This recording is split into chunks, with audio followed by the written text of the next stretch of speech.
खुद को संवारो, खुद को निहारो, खुद की खुद इस्लाह करो, खुद में अपने खुदा को देखो, खुद की मत परवाह करो। प्रतिभाएं कभी साधनों का मोहताज नहीं होती, वे विपरीत परिस्थितियों में भी अपना रास्ता बना ही लेती हैं। ऐसी प्रतिभाओं को प्रारंभिक दौर में पहचानना मुश्किल होता है, लेकिन ऐसे लोग अपनी विलक्षण प्रतिभाओं के द्वारा स्वयं का इतिहास बना ही लेते हैं और लाखों लोगों की प्रेरणा का स्रोत बन जाते हैं। कुछ ऐसे ही प्रतिभा के धनी ताराचंद तन्हा हैं। 70 के दशक में काम की तलाश में ताराचंद तन्हा के पिता पंजाब की औद्योगिक नगरी लुधियाना पहुंचे, जहां पर उन्हें कुछ ही दिनों में एक फैक्ट्री में काम मिल गया, जिससे परिवार का पालन पोषण होने लगा। 24 अक्टूबर 1969 को परिवार में वो खुशी का भी पल आया जब ताराचंद के जन्म को सुनकर परिवार के सभी लोगों के चेहरे खिल उठे। ताराचंद के जन्म के साथ ही परिवार की स्थितियां बदलने लगी और कुछ समय के बाद उनका पूरा परिवार अपने पैतृक निवास फैजाबाद में वापस आ गया। ताराचंद तन्हा को वर्ष 1986 से जानता हूँ। नया नया दौर था इनके कवि सम्मेलन का। इन्हीं मंचों पर मेरा इनसे मुलाकात हुई और धीरे धीरे घनिष्ठता बढ़ती रही। मंचों के माध्यम से इनकी ख्याति बढ़ी और इनका प्रेम हम लोगों से बरकरार रहा। मेरी मुलाकात सबसे पहले तन्हा जी से मेरे सुपुत्र ने करवाया और उस रात मैं सोचता रहा इनके बारे में, इनके भविष्य के बारे में। हालांकि देखने से नहीं पता चलता था कि ये इतने महान कवि हैं, लेकिन आज जब अखबारों में और तमाम टीवी के कार्यक्रमों में तन्हा जी को देखता हूं, पढ़ता हूं, तब सोचता हूं ये तन्हा जी वही है जो संघर्षों से जूझते रहे। सबसे बड़ी विशेषता तन्हा जी में जो मैंने पाया कि सिर्फ हाथ से इनका पुट इनकी कविता में नहीं है, बल्कि गंभीर से गंभीर बात को ये इस तरह से कह देते हैं जिसे आश्चर्य होता है, आदमी हंसता भी है और मन ही मन उन समस्याओं पर रोता भी है। ताराचंद बचपन से ही संघर्षशील और साहित्य के प्रति समर्पित थे। जब ताराचंद तन्हा अपनी प्रारंभिक शिक्षा पूरी करने फैजाबाद के राजकीय विद्यालय पहुंचे तो उनके पास ड्रेस बनवाने के भी पैसे नहीं थे।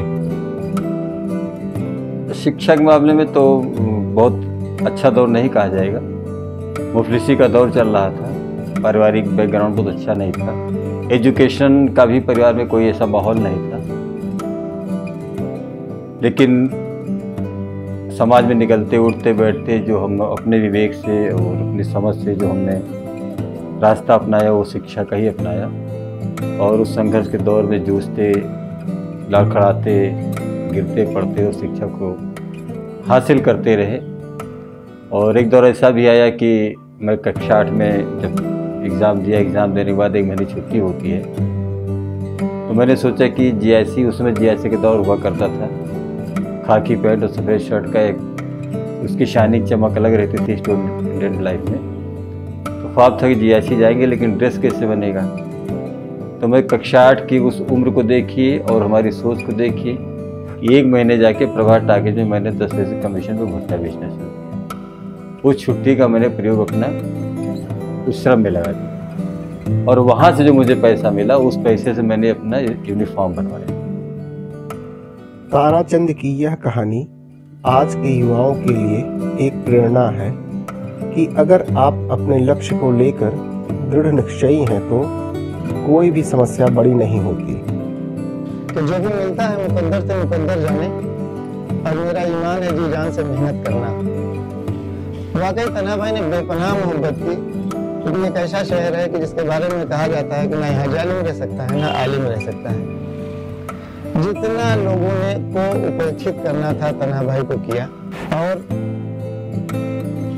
चूंकि उनकी लेखनी है ऐसी है कि जिस भाषा का ये प्रयोग करते हैं कि समाज के सबसे निचले स्तर से लेके और सबसे ऊपर बैठे व्यक्ति के दिल में तुरंत तीर की तरह घर करती है।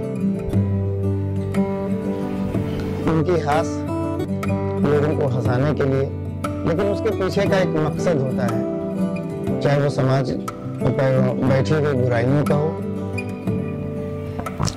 वो कटाक्ष लोगों के तुरंत समझ में आ जाते हैं। तन्हा भाई जितने अच्छे शायर हैं उतने ही अच्छे इंसान हैं। मैंने तन्हा के संघर्ष को देखा है कि जब एक दिन मुझे याद है कि एक सरकारी नौकरी का एक सिलसिला चला था, किसी ने आश्वासन दिया था, उन्हें सारी औपचारिकताएं पूरी हो गई थी। बरसते हुए पानी में तन्हा मेरे घर आए और मेरे पति के साथ कम से कम 50 किलोमीटर की यात्रा बरसते हुए पानी में उन्होंने तय की थी। उस संघर्ष के दरमियान मैंने महसूस किया कि अपने लक्ष्य को पाने के लिए जो एक तत्परता है, जो एक उनके अंदर जज्बा है, वह शायद आज सफलता के जिस शिखर पर वह हैं, वह कहीं न कहीं उस समय ही विद्यमान था जब परिपक्वता नहीं थी, जब विचारों में उतनी प्रौढ़ता नहीं थी, लेकिन संघर्षशीलता अवश्य थी। ताराचंद प्रारंभिक दौर में ही सामाजिक विसंगतियों पर हास्य व्यंग के जरिए चोट करने वाले साहित्य लिखने लगे।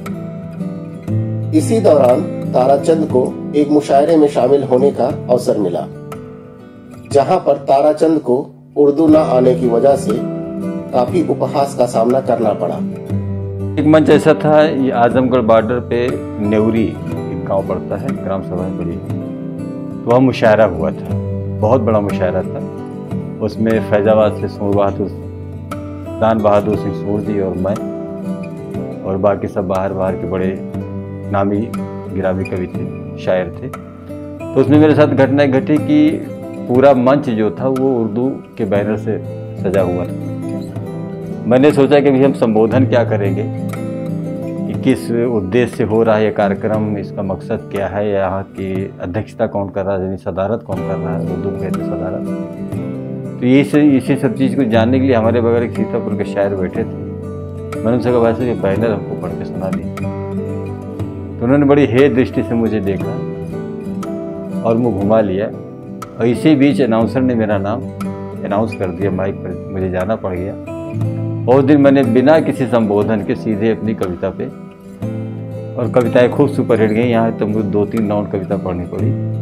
और फिर जब मैं आके वापस बैठा तो मुशायरे में एक तहजीब का एक तरीका है सम्मान देने का, जब आप सफल होते हो माइक पे, लोग आपसे हाथ मिलाकर आपको दुआएं देते। तो जैसे मैं अपने स्थान के आके बैठा तो वो ऐसा तुरंत मेरी तरफ हाथ बढ़ाए, तो मैंने हाथ न मिलाते उनसे उनका विजिटिंग कार्ड मांग लिया और वो डेट नोट कर ली। उसके बाद हाथ मिलाते उनसे बताया कि आज के ठीक 6 महीने बाद मैं आपको उर्दू में खत लिखूँ।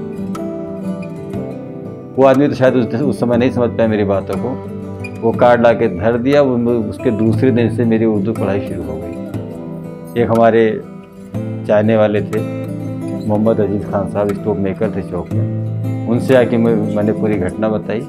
और इनके एक मित्र थे मोहम्मद अजीज, जिनकी दुकान चौक में थी, छोटी सी स्टोव की दुकान थी।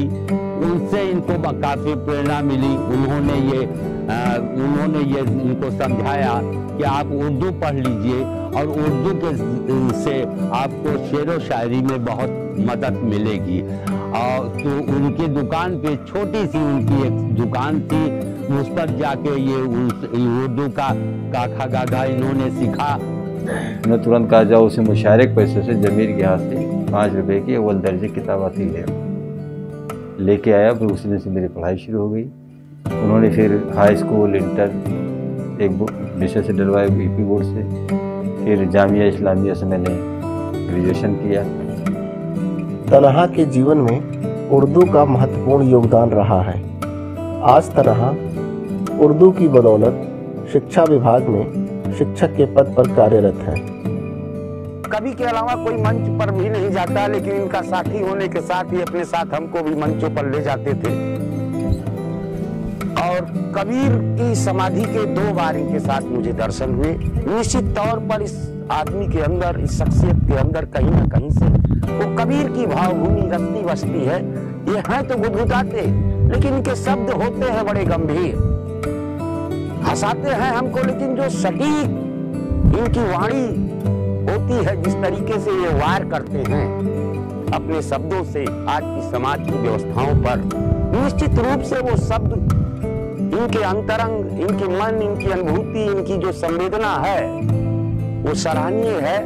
उनकी कविताएं इतनी मारक हैं, हालांकि वो हास्य कवि हैं, लेकिन कहते हैं कि किसी को हंसाना सबसे ज़्यादा दुरूह है। कविता की तमाम विधाओं में कवि लिखते हैं, गीत लिखते हैं, गज़ल लिखते हैं, नज्म लिखते हैं, तो लेकिन किसी को हंसाना या गुदगुदाना आज के दौर में, जब तनाव समाज में, तमाम तरीके की विसंगतियाँ, अभाव, आर्थिक अभाव, भुखमरी, बेरोजगारी से त्रस्त इस देश में, यहाँ के लोगों को कुछ देर के लिए अपनी कविता, अपने लेखन, अपने साहित्य के माध्यम से हंसा देना, किसी का मानसिक तनाव थोड़ी देर के लिए कम कर देना एक बहुत चुनौतीपूर्ण काम होता है। लेकिन तन्हा जी ने इसको अपनी रचनाओं के माध्यम से इतने अच्छे तरीके से किया है कि हम सब पूरे फैजाबाद के लोग उनके ऊपर गर्व करते हैं। ताराचंद तन्हा अपने आप में नाम नहीं कहा जा सकता है, पूरा कलाम है।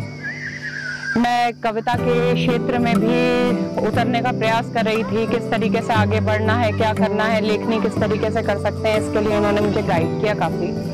एक अच्छे इंसान हैं, एक अच्छे व्यक्ति हैं, और यही नहीं, एक कवि के तौर पे भी इनके अपने बहुत सारे अचीवमेंट्स रहे हैं। ताराचंद तन्हा जी बेहद ही सरल स्वभाव के धनी, बहुत ही अच्छे इंसान, नेक दिल, सबका सम्मान करने वाले, सबको साथ लेके चलने वाले, और हिंदी उर्दू कविता के फलक पर आज अपना एक मुकाम हासिल कर चुके। और वो बहुत ही नेक दिल और सरल इंसान है, और किसी भी सत्य को बेबाकी से कटाक्ष के तौर पे वो कहते हैं, और इसके लिए उनके अंदर जरा सा भय नहीं होता। सत्य को सत्य की तरह ही कहते हैं, उसमें कोई चीज मिलावट नहीं करते हैं। और मैं उनके बहुत ही करीब हूँ, और उनकी सारी रचनाएं मुझे भी बहुत पसंद है। ताराचंद का जहाँ तक सवाल है, वो जितने अच्छे अवधी भाषा के कवि हैं, उतने ही अच्छे गद्य लेखक भी हैं। और कविता की जो तमाम सारी विधाएं हैं, उनके बहुत से दास्त होते हैं। उनकी पत्नी चालीसा कविता जो है वो इतनी ज़्यादा प्रसिद्ध हुई कि उसकी 50,000 कॉपियाँ बिकी। दादा सोचिन बहू जो आए, दादा सोचिन बहू जो आए, पूरे घर का स्वर्ग बनाए, और बहू जो कीन घर में वासा, दादा कीन स्वर्ग में वासा।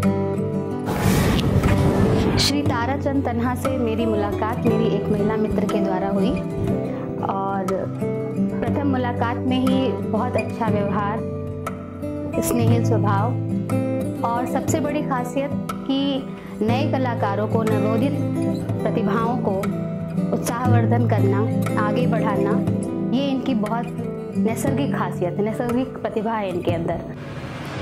ताराचंद तन्हा सबसे पहले 2008 में जब फैजाबाद महोत्सव का शुभारंभ हुआ, उसमें फैजाबाद रत्न देने की बात आई, तो एक ऐसे शख्सियत की तलाश हुई जिसने साहित्य के क्षेत्र में अपनी उपलब्धियों से संपूर्ण देश में नाम रोशन किया हो, जनपद फैजाबाद का। तो नाम जो सामने आया वो ताराचंद तन्हा का था। संघर्षों से लड़ते लड़ते ताराचंद ने जिंदगी जीने की कला सीख ली। सब टीवी के शो वाह वाह क्या बात है की सफलता ने ताराचंद के जीवन में एक निर्णायक मोड़ दिया। वही समाज में निकलने पर भी लोग हमको इसलिए उठने से देख रहे हैं, और जो एक संघर्षों का दौर था, फिर एक बैग हमको उपलब्धियां मिली, media, electronic media, print media, चारों तरफ नाम छपने लगा। बहुत एक अजीब सा सुकून, एक अजीब सा सुख और उपलब्धियों का एक जगह अलग आनंद होता है। तो सारे आनंद मैंने उठाया। वाह वाह क्या बात है। उसके पहले तो ये जल निगम में थे ही, लेकिन उसके दौरान वाह वाह क्या बात इन्होंने शूटिंग की। फिर उसके बाद उसमें जो है वाह वाह क्या बात है उसमें इन्होंने विनर हुए, और फिर ये मकान जो आज बना हुआ है उसी की बदौलत ही बना हुआ है। आज ताराचंद साहित्यिक जगत में एक चमकता हुआ सितारा है। आज देश के प्रमुख चैनलों को तन्हा के एक शो के लिए कई दिनों तक इंतजार करना पड़ता है। तन्हा की सैकड़ों रचनाएं आज देश के प्रमुख प्रकाशनों द्वारा प्रकाशित की जा चुकी हैं। तन्हा के रचनाओं की सफलता एवं लोकप्रियता का अंदाजा इस बात से लगाया जा सकता है कि उनके द्वारा लिखी गई पत्नी चालीसा का काव्य पाठ सदी के महानायक अमिताभ बच्चन द्वारा भी किया जा चुका है।